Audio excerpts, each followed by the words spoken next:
It'll start recording. There we go. Okay, and this is the second comic book panel for the Hoover Library Sci-Fi Fantasy Festival. This comic book panel is going to speculate into the future of comic books, physical comic books, the actual comic books that started all the movies and streaming series and everything else that society is just lapping up like they just cannot get enough. I'm Stan Daniel. With me, as always, is Albert Marsh. We're from KingdomCasts podcast. And joining us tonight is Joe Crow from American Sci-Fi Classics. Joe? Hey, guys. I'm tickled to death to finally be on your thing. I'm happy to be back at the Hoover Library. I physically... amidst the catastrophic pandemonium, I have physically been to this library. It's in fact the library that our family uses. And I'm tickled to death once again to be at the Sci-Fi Fantasy Fest, even though it is coming from all of our basements. Well, my basement Stan's office, and I don't know where Albert is. Albert appears to be outside. I don't know. Under a blanket. under a blanket in a tent. He's got two little sticks holding the blanket up. Yeah. But I'm tickled to death to see you guys, and I'm excited to be here. Every week, every Thursday, as we're taping this, every Thursday we do panels live on YouTube and on Facebook. Just search for American Sci-Fi Classics. We do nerdy panels like this one every week, and then we're going to be doing it in live action at DragonCon on Labor Day weekend. Excellent. Actually, I've watched them. I've watched your panels and all that. Very entertaining, always funny, never ceases to make me laugh. I don't know if that's the intent or not, but okay. Well, you've known me for a while. I don't know how intentional. No, it's the intent. Well, okay. Basically, Joe, are you familiar with what's going on in comic books? You know that DC left Diamond Publishing a couple of years ago and designated two random online comic book retailers as distributors. And now they're out of those two, they're down to one now. One of them said, and we're not going to get into the names of them, but one of them said, no, this ain't working, and left. And so now DC has one distributor that is actually a comic book online retail shop. But Marvel, as of this October, and the orders have already started, Marvel, per Disney, has gone on to Penguin Publishing to start their distribution of the physical comic books. Have you read the articles on that? No? I have been, yeah. I went down that rabbit hole many times. Sometimes semi-daily. Yeah. I thought DC was using Penguin too, or is it just for trade paperbacks? DC initially was using Penguin for trade paperbacks, but I would look for DC to flip the switch on the floppies as well and go over to Penguin. Penguin is a much safer move, in my opinion. And I've said this on the podcast because, dear God, they're established. They're the predominant distributor for books and everything else in America. Mm-hmm. And this leaves Diamond Comics, who has been distributing Marvel and DC comic books for the last 35 years. I was going to say since the 80s. Yeah, since the cataclysm, since everybody else collapsed at the end of the 90s, 95, 96, right around that time. And this kind of leaves them out in the cold, although they'll still be distributing Marvel floppies. But the incentive for a store to buy from Diamond is far less than it is to go through Penguin to get their Marvel comics. Now, this is just one aspect. We're not going to get overly technical any more than we already have in this, but this is just one aspect. One of the things that is belaboring, or one of the things that is causing concern among comic book collectors, the actual physical collectors of the comic books. That, and, well, everybody that knows all of these characters inside and out now, the vast majority of them are coming in through the movies and the streaming services.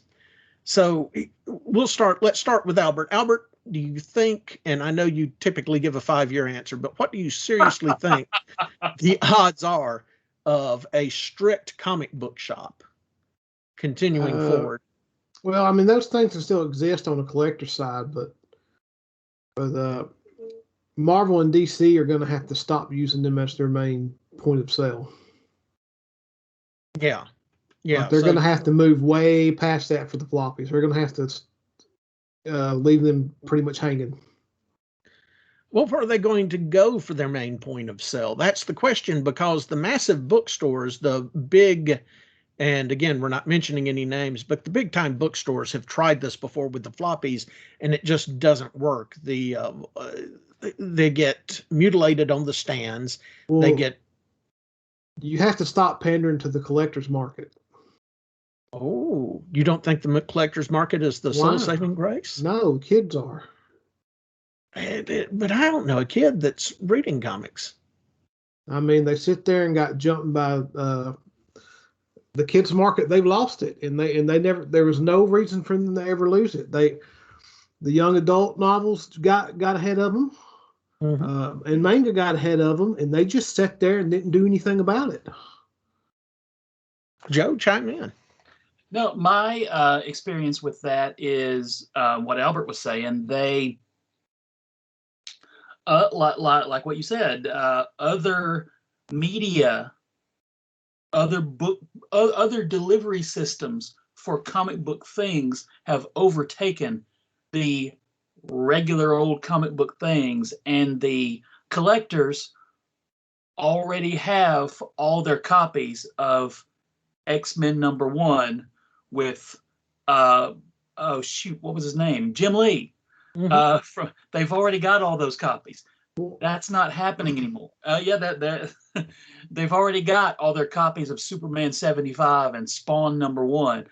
Nothing else is happening. Nothing else is going to come out that they're going to be seeking out and selling over and over again in the collector's market. That's Well, there's a speculator's market, but like it's the only way to properly feed that, which they've done the last, for many years now, but they just can't keep doing it forever. Is that like every issue's got a stack of variants to go with it. Every issue could be someone's first appearance, and it's at some point in time, none of that. If you can't sell anyone on the actual content in the book, story-wise, then you're not doing anything to prolong the life of the actual industry. The variant cover thing, I hope that it has worked for comic book businesses, like formerly yourselves, but I bought one copy of whatever it was that I was buying physically at the time, and nothing else. I picked one cover. I didn't get all 12, all 20, all 50 in one case. I think there was an Avengers #1 that had 50 variant covers. I don't know who that's for. I don't know. They're not trading cards. In my mind. I'm going to straight up tell you, I am Albert and I are reading the comic books digitally for the reviews. Yeah, it's cheaper. It's easier that way. Yeah. But I have ordered 2 variants in the last year. But both of them right there together. One variant, Storm cover to an X-Men issue, and the other variant, an Illyana cover to an X-Men issue. And I got them both at a reasonable price. They weren't over $20. I wasn't going to pay over $20 for either of these comics. But, I got those 2 covers simply because I wanted those 2 covers. I'm not beyond, and people, there's one individual that has a lot of problems accepting this, because every time he texts me or gets in touch with me, he's like, I'm sure your collection is massive. No, my collection is my X-Men collection, and that's it. Everything else I had went into the store when we opened it. I'm emotionally connected to my X-Men collection, and in addition to the X-Men collection, I have Wolverine's first appearance. I have a couple of comic books that are worth absolutely nothing that means something only to me. Exactly. Yeah, A World's Finest with the Super Sons in it. And what was the other one? Well, this one's worth a little something, but what's so funny about Truth, Justice, and the American Way, the Action Comics issue? Oh, yeah. Things that are emotionally connected to me. A couple of Wolverine stories, Wolverine Kitty Pryde, that sort of thing. But I don't have a major collection. I did see the cover to those variants and think, you know what? I want them, even though they're not going to fit into what I physically have. I think 2 long boxes and a half box that I personally am keeping. So far as the stores go, Albert, I've looked at it a few different ways. You can maintain purely just a comic book store. So many comic book stores now have to side with things like gaming, of course, has always been a fallback, helping to prop up the comic side. And, comics and gaming, they kind of go hand in hand. But other stores are doing other things like selling fried chicken with their comic books, things along those lines. That's a pretty good not idea. Really. It was better than what I was going to say. You get grease all over your comics, though. Well, that's exactly, yeah. You're like, yeah. Give me the latest X-Men and some hot wings. That's you that 2-piece and a Diet Coke. 2-piece or the 4-piece? Are we talking about X-Men or comics? 2-piece with some biscuits. God. But there is a valid business format out there for a comic book store that can just be a comic book store, but it has to depend solely upon back issues. And and restocking with the back issues and such on a constant basis, with not as much emphasis on the new comics coming out. And it looks like, and that would be strictly a collector's market thing. Which is kind of a bummer, because I don't know of an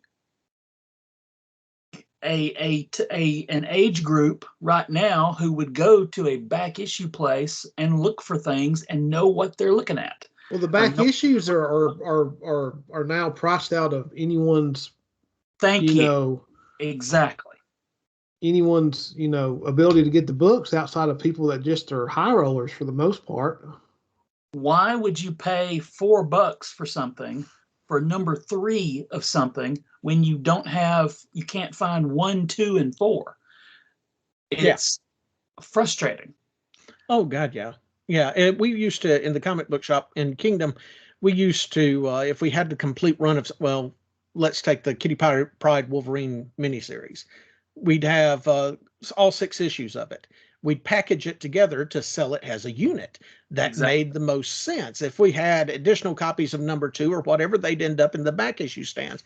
And still, I can't tell you how many people want us to break that up just so they could get the one copy. It's like Secret 22. Wars. How many full sets of Secret War came in the store minus issue 8? That's a better example. Yeah. Yeah. And so you have to break those up and put them in the back issue stands. And then you constantly have to go out and scavenge, and you're not always going to get the best price when you have to go out to find the back issue comic books to stock in the store. Not everybody at a flea market or a garage sale is going to know what they have. Every time you drive by one of those places, speaking for myself, you're hoping you're going to find something for 50 cents. Well, the problem is we're so far away from all that stuff. Like, from now on, like how often do you run off on a yard sale where someone's got like 40-year-old paper for sale, which is what it is. It's paper that's decades old at this point. Yeah. And if it's for sale, is it even worth anything? Condition wise, you're just we're getting farther away from the days of just rolling onto this stuff at some random place. Yeah, simply from the age aspect of it, and the fact that it's just paper. It's if it sits around a while, it's going to deteriorate if it's not being taken care of. And sealing it up, though, now the bag and board thing. At least then you can get to it. I think we've gone down a rabbit hole. Let's never mind. I don't know. Well, the bag and board, everybody that called in would say, I've got these comic books and they're in perfect condition because they're in the plastic. Yeah. Like, it doesn't matter. It's time still gets in to the plastic. Yeah, the paper still ages. So, story-wise, where are we?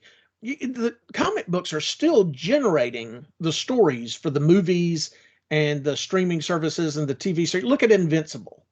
My God, look at the wonderful response Invincible on Amazon got. And I'm using Invincible because it's not a standard known character. It doesn't have the Marvel or DC stamp of approval behind it. It's from Image Comics. It's created by Robert Kirkman. And they pulled off essentially an anime of that show that was just outstanding. And it was a start to finish direct adaptation of the comics for the most part. I mean, they've compartmentalized and sort of did a remix of it to an extent, but it's still a pretty straightforward version of the comic. They just sort of shifted a few things around here and there, just in case it didn't take off or they didn't have enough seasons to cover it. I mean, you can tell that's where they edited the storylines together, but it looks like enough seasons is not going to be a problem for that right now. They're working, and The Boys is the other one on Amazon. Yeah. Also, and it's still The Boys. It has that same tone. It hits some of the same beats, but we're very far removed from the initial comic book storyline. I think that's Garth Ennis was doing there. That is the difference. Invincible is an adaptation. Pretty directly, like Albert was saying. The Boys sort of, it's inspired by. Well, that's a and a lot of that has to do with I would just guess budget. Yeah. Sure. I mean, Invincible's animated, so you can do all of Invincible's cartoon. It's all going to cost the same. With The Boys, if you try to do the arc where they roll up in the bootleg X-Men mansion with Wolverine with the hammers on its hand, that's a whole season of characters you get one shot of, and you haven't advanced the story at all. You know, that's the thing. And really, I'm gonna. The Boys to me is a great example of the adaptation being superior to the original. I like The Boys TV show better than the comics. I think it does what the comics were trying to do better. It's more focused. It's more of it's less grim, I guess, less bleak. It's still it's not a parody or a satire necessarily. Exactly. Like, I mean, you when you look at that show, you're like, okay, well, that's their version of Superman and Wonder Woman and Flash, but it's not.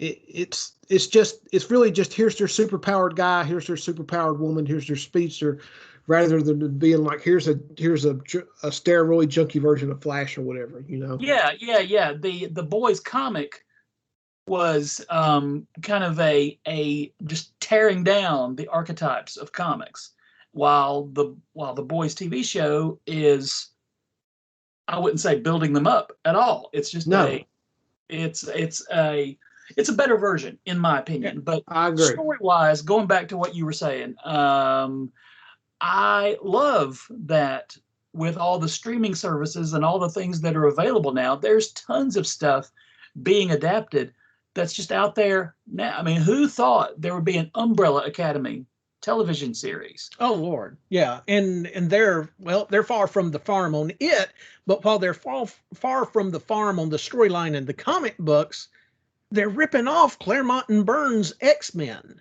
They really are. Yeah, I mean, yeah, they're taking the story cues from the X-Men of the 80s and applying it to what's his name, Robert Way? Gerard. I'm sorry, Gerard Way, and applying it to characters created by Gerard Way. It works. It's entertaining. It's engaging, but it's not the Umbrella Academy we were reading. It's not Gerard Way's storyline. Well, yeah, the Umbrella Academy comic was really just him doing Morrison's Doom Patrol. Yeah, really was. That's all it was. And now then he went and wrote Doom Patrol. We have a Doom Patrol that is doing Morrison's Doom Patrol. Yeah. Yep. So what you're saying here is ultimately, if you're going to swipe a story, swipe it from Claremont and Byrne and not Morrison? Correct. It's easier.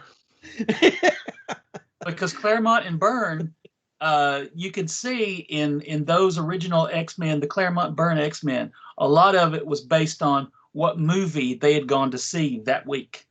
Oh Lord, Alien, issue number 143. Yeah. Not a complaint. I love The Brood, but yeah. I love Alien also. Yeah. It's kind of the same thing, but I love seeing all the things that were in single issues and graphic novels on the shelves that are now out there where the general public can take a look at stuff. For example, I think the most recent example for me is Sweet Tooth. There you go. We were just talking about that last night. I think Albert and I both agreed on this. We like the adaptation on Netflix a little bit better than we like the comic book. Me the too. Comic book's a lot darker. Well, I don't know if I like it more than the comic book. I just like them differently. Yeah, okay. Because I really love the comic. Yeah, the comic book's good. The comic book's solid, but it's still tone-wise, they've completely changed it. Yeah. I like the tone of the show better.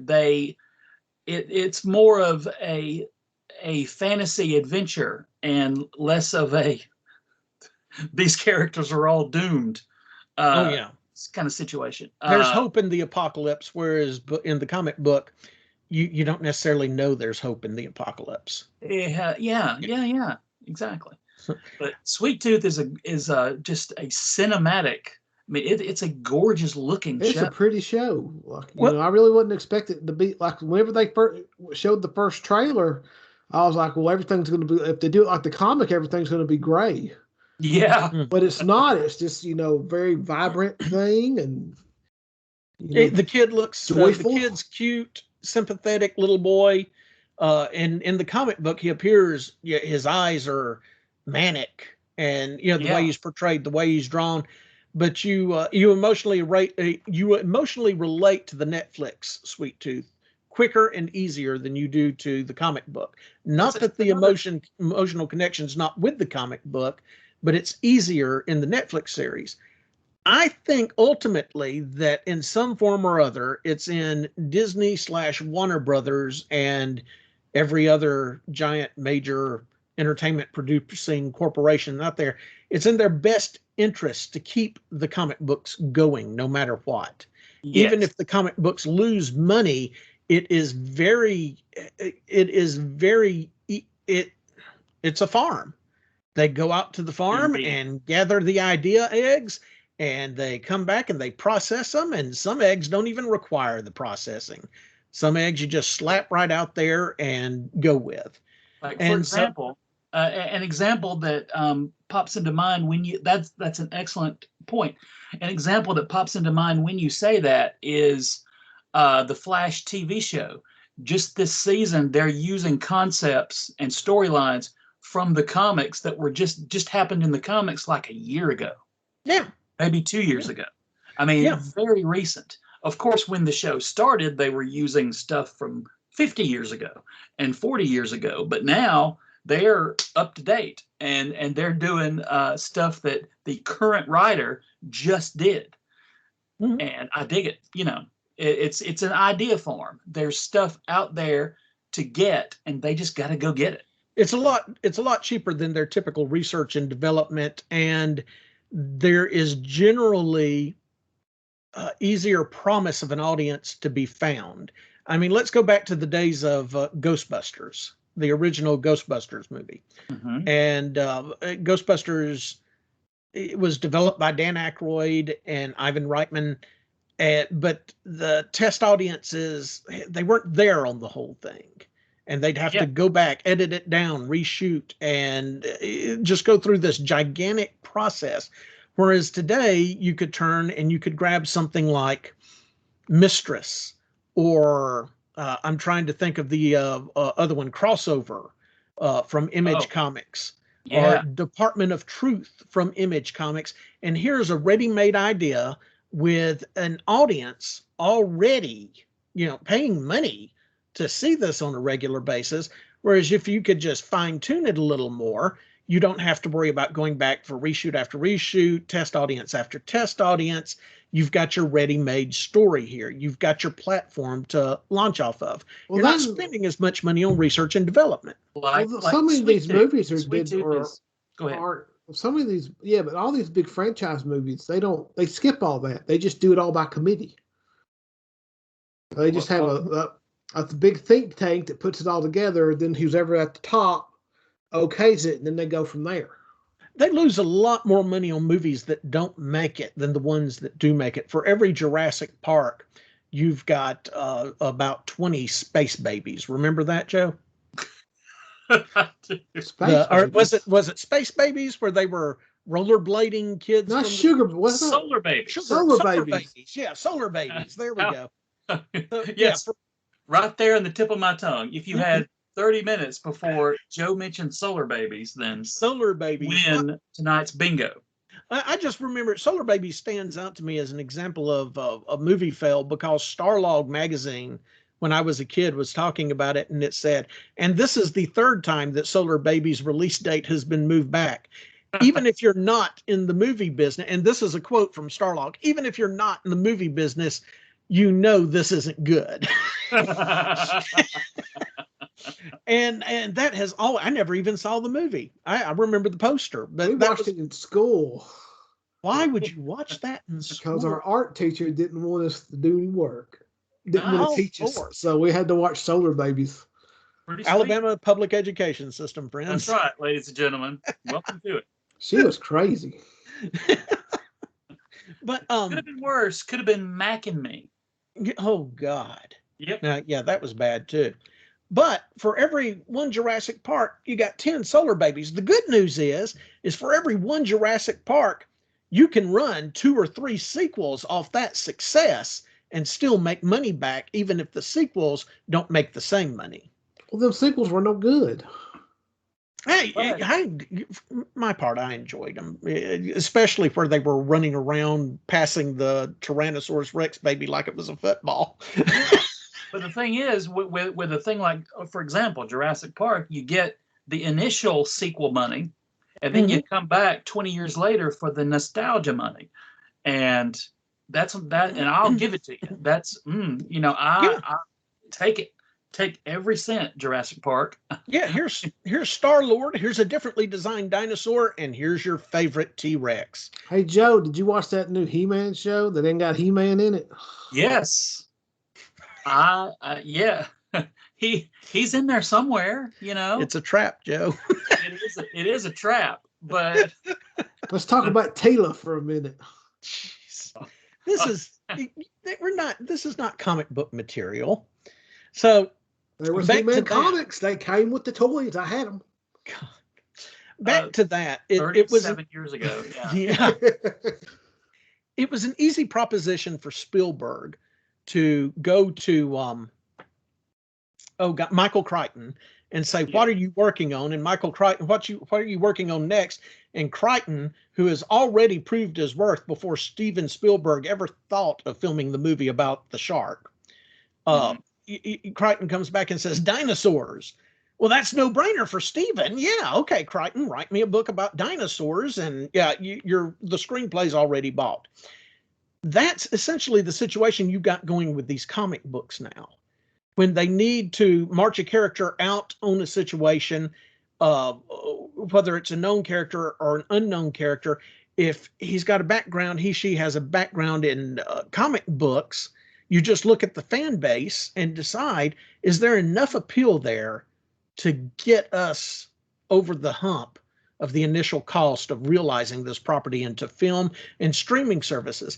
And given how cheap, it's getting cheaper and cheaper by the day, and better, the way they do the special effects on The Mandalorian, for instance. Yeah. I mean, that would have been the budget of Jurassic Park to pull that off. And now it doesn't even cost 1/10 of that. And they look far better, the spaceship, the starship, all of that. And like, for example, the show Jupiter's Legacy is like a full Justice League level show. They could not do that on television, even just a few years ago. No. That would have been a theatrical thing that would have cost $100 million. And now it's however many episodes there were with movie level effects right there. They got canceled. Yeah, well, it did get season 2 got canceled, but you had a theory about that, and I think your theory is correct. Jupiter's Legacy came out on Netflix at the same time, right in the middle of Invincible on Amazon. And Jupiter's Legacy, while it got rave reviews and high ratings on Netflix, which have tempered off since they announced that they're not going to do a season 2, Albert said that Netflix simply looked over at Amazon and said, wait a minute, why didn't we animate this like that? Yeah. That would have been far cheaper. And so, I kind of think you're going to see a follow-up to it, but the follow-up's probably going to be animated. And aren't they doing an animated Blade Runner? Yeah. Oh, yeah. Yeah, there's something. Because they sequelized the Blade Runner movie, and then they were like, "Ooh, there's more money to be found in Blade Runner," and now they're doing a cartoon. I think the cheapness, not in a bad way, the inexpensiveness. I think animated stuff should be the direction for so much of everything. In fact, like Marvel itself is doing the What If show. That's I'm really looking forward to that. And if was that not clever, the way that Loki set up What If? When they first announced What If, comic fans like us, we just thought, okay, they're going to do a What If. This will be entertaining. Mm-hmm. But it's not just What If. It's following the different timelines that Loki has caused. And it's setting you up because you were going to see those damn Marvel zombies in a live action movie somewhere, if it's only for like eventually 2 minutes. Yeah. They're coming. And I hate that, but they are. Yeah. But they sold a bunch of comics, and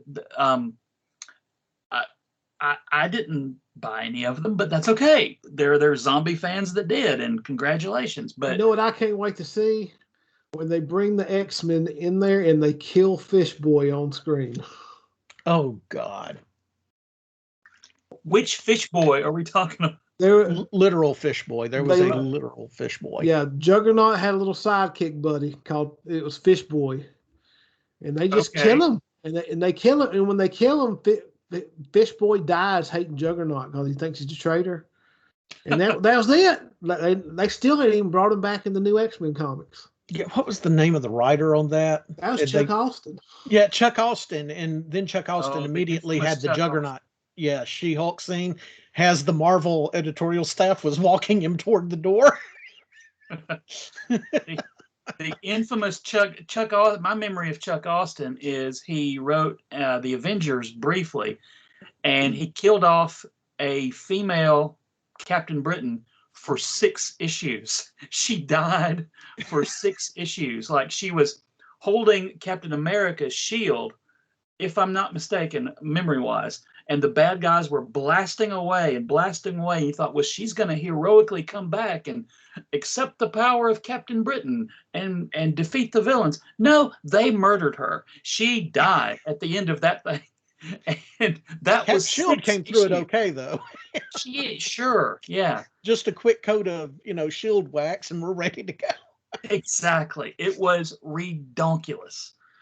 But yeah, they've got too cheap of an idea factory in comic books, and comic books gets quick tested by the general public like nothing else. They've tried for years. Marvel has tried for several years now to bring Squirrel Girl to some form of live action or a television, and it keeps falling through, or the deals keep changing as the Marvel properties were coming home and whatnot, and Disney was buying everything.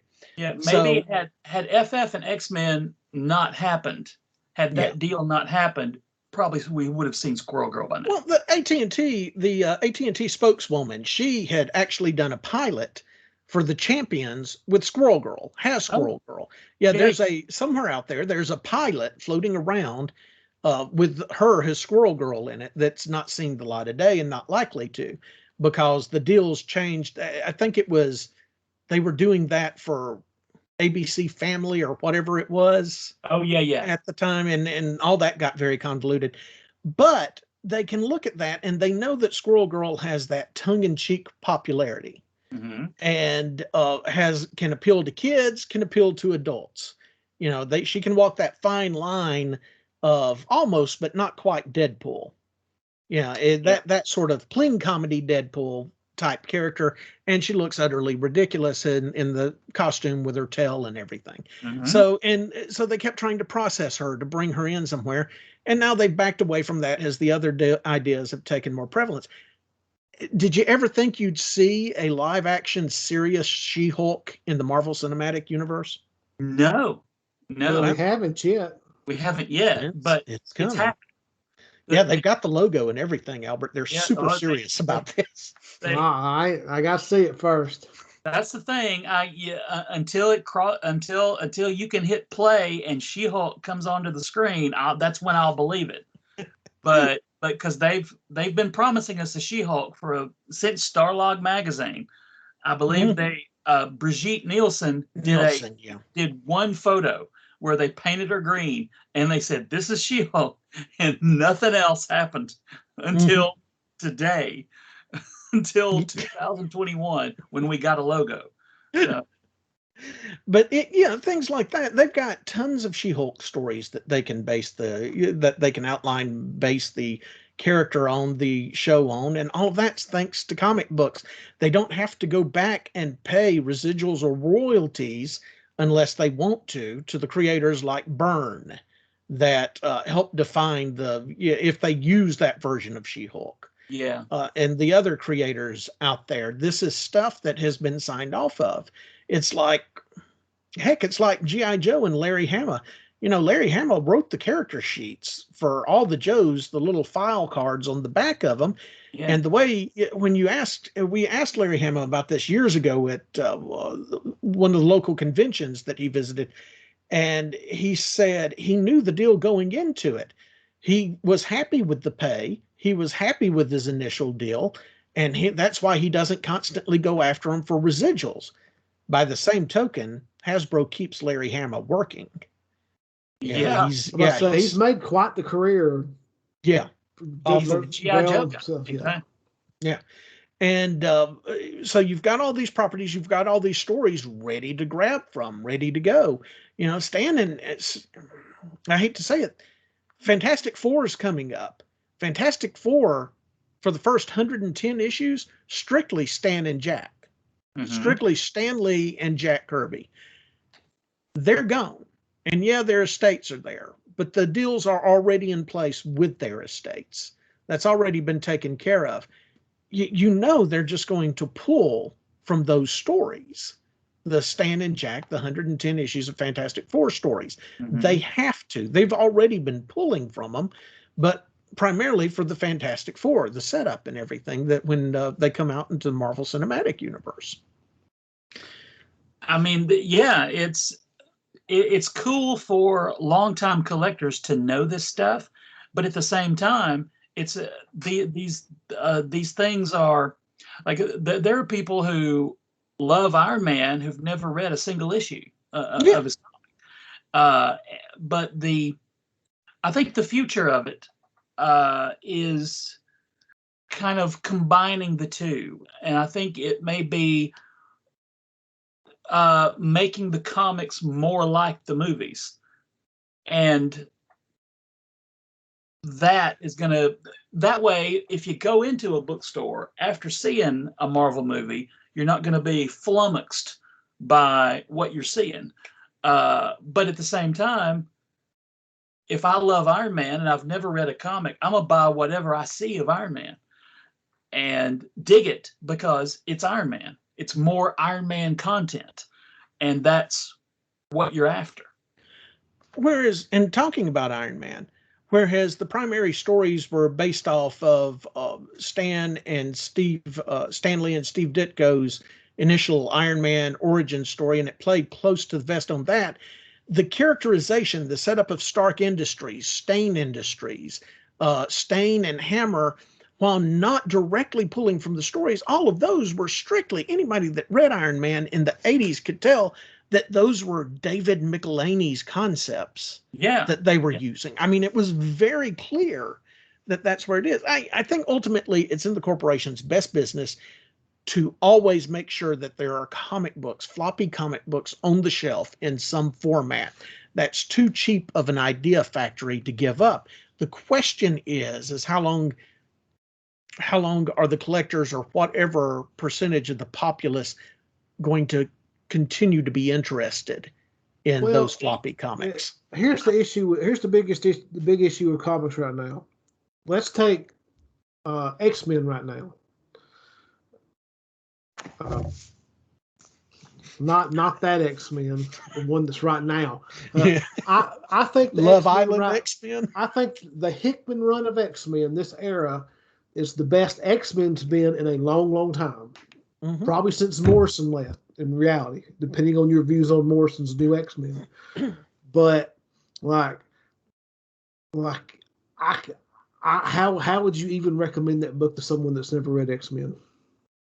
Indeed. So my issue is I love having that Hickman stuff, but why can't you just knock off 4 X-Men books that clearly they don't need, and be like, well, over here's the X-Men book that's good for everybody. It could be kid friendly without talking down the kids. Just content wise, it could be like an action adventure comic. You can still tie it into the main books, but like X-Men in its current state, it's almost impossible to recommend that book to anybody. You'd have to go back as far as either Morrison's X-Men or Claremont's and the Claremont stuff originally, because it's just, what else is there to recommend? You keep saying the kids, and I've thought about this long and hard, because this has always been a question on my mind, something I've been concerned with. But the kids today are not the kids when we opened Kingdom. No, they're not. But kids still exist. We don't live in children of men. Kids still exist. We don't live in children. We don't live in that world. Yeah, you should always have something on the shelf. At least 25% of that company's output of comic books should be okay for a kid to pick up on any issue and read it and be fine with it. And none of that goes down. Now, a lot of I like that. A lot of comic characters are in young adult books now. They are, but because DC and Marvel are both doing this. That's an excellent thing. That is going to pull in readers just like the floppy comics will, hopefully. And however you can reel them in, I say do it. Well, let's say Captain Underpants. That's a kid's book, but that thing sells. That's like some of the highest selling books in the country. That's what I'm saying. Why does DC not put out Captain Carrot that's just that redone? Why do we not have a kid's version of Captain Carrot, like a book like that? There's a bigger answer. That particular question is DC is still in the middle of restructuring and about to go through another one once Discovery gets approved on their on the Warner Brother properties.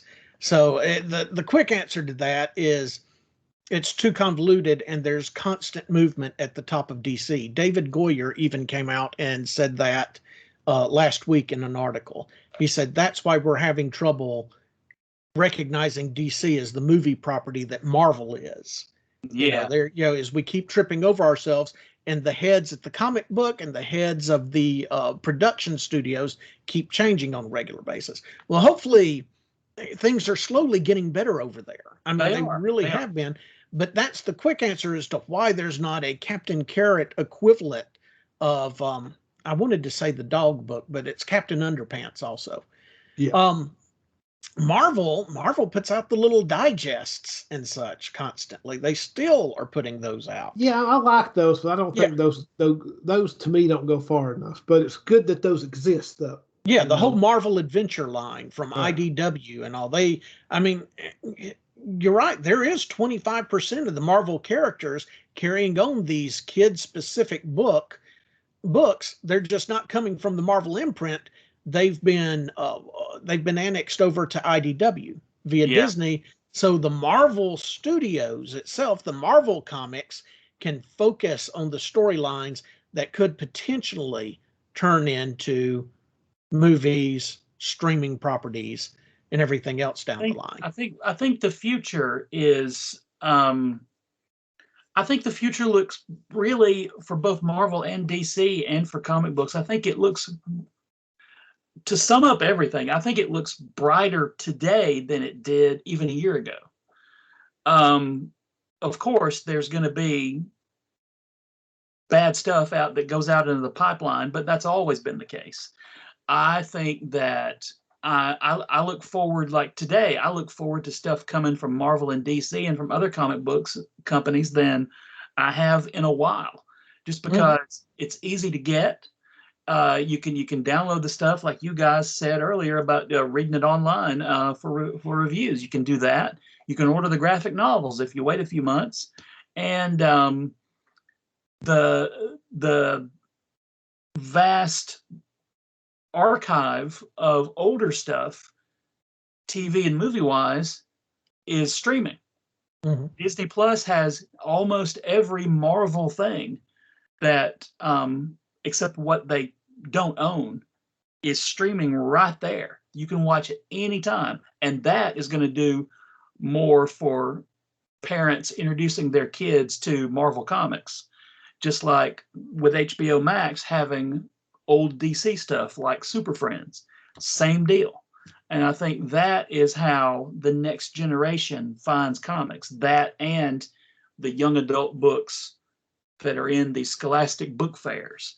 That's how it's going to happen. That's how my kiddo was introduced to comics, outside of just me.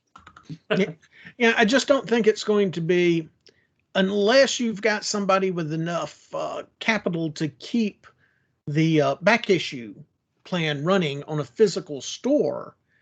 It's going to be regulated to things like the Scholastic Book Fair or ordering the trade paperbacks.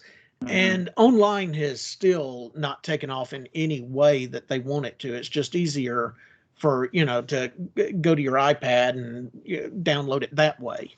Yeah, but it's not actually holding or collecting the comic book. I think the problem with books, it's this thing. It's a phone. Tablets were going to take over books completely at one point. At least that's what it was. But when all that fit into a phone, then that was that, because people just walk around the phone. That's the thing. You can download comics now onto a pad, onto your desktop, onto your phone, but still you're not going to browse through the files on your phone as enjoyably as through a long box. Yeah, like the ones that are sitting behind Stan and in my closet right here and somewhere out in the woods where Albert is. You're not gonna. Mine are out. Mine are like almost in the woods, actually, to tell you the truth. Okay, then. Good luck finding them. He's just scattered them about the countryside. God. All right. Well, we're going to go ahead and wrap it up there. Thank you for joining us. Thank you to the Hoover Public Library Sci-Fi Fantasy Festival. We love doing this. We hope next year we'll be able to do the panels live and interact with the audience again. I'm Stan Daniel, Albert Marsh. We do KingdomCasts podcast. That's KingdomCasts podcast. We do it with Sandra Swindle, who will not shut up about the Submariner. And Joe, tell them what you got going on. Everybody should listen to the Kingdom Cast with the Stan and Albert. It is a hoot every single time they do something, and Sandra. But also every Thursday, come on look on Facebook and on YouTube for American sci-fi classics, and we're doing nerdy panels just like what we've just done. And we do those every week. Just tonight we did a panel. We talked for an hour about Will Smith. Last week we did one about Legally Blonde, and about anyway we just do geeky nerdy stuff once a week, and we are going to attempt to do that kind of thing in live action again on Labor Day weekend in Atlanta for Dragon Con, and that is like what you were just saying, in front of live people. I hope it works out. And it's a ball. But in the meantime, just look on YouTube and Facebook for American Sci-Fi Classics, and hopefully you'll get something of that experience right there on the webs. Yeah, look at Joe's channels. I mean, for a long while, and now I still see him just less frequently. It used to be every time I turned on the computer on Facebook, here's Joe doing something live. Yeah. And I mean, it's great. It's entertaining, very funny stuff, wonderful trivia, wonderful pieces of information that you never thought you needed on things like solar babies, or what's the animal one? Garanimals? No, that was a clothing line. Manimal. Manimal. Show on television. Animorphs. Wasn't that one? Also, that's a book. That was a book series. Yeah. I know, but Joe was. all these things threaten to leave my mind, but invariably something will pop up on Joe's side or Joe's YouTube channel and unfortunately remind me they exist. That's my job. I'm just doing I'm doing the Lord's work, Stan. You're doing some work. But thank you both, and thank you to the audience. Thank you for tuning in. And again, thank you, Hoover Library. We greatly enjoy it. And special thanks to Kristen Griffin and Josh Duke. You both do a wonderful job. So thank you, and enjoy the other panels. There we go. That's it. I'm going to stop recording now. All right.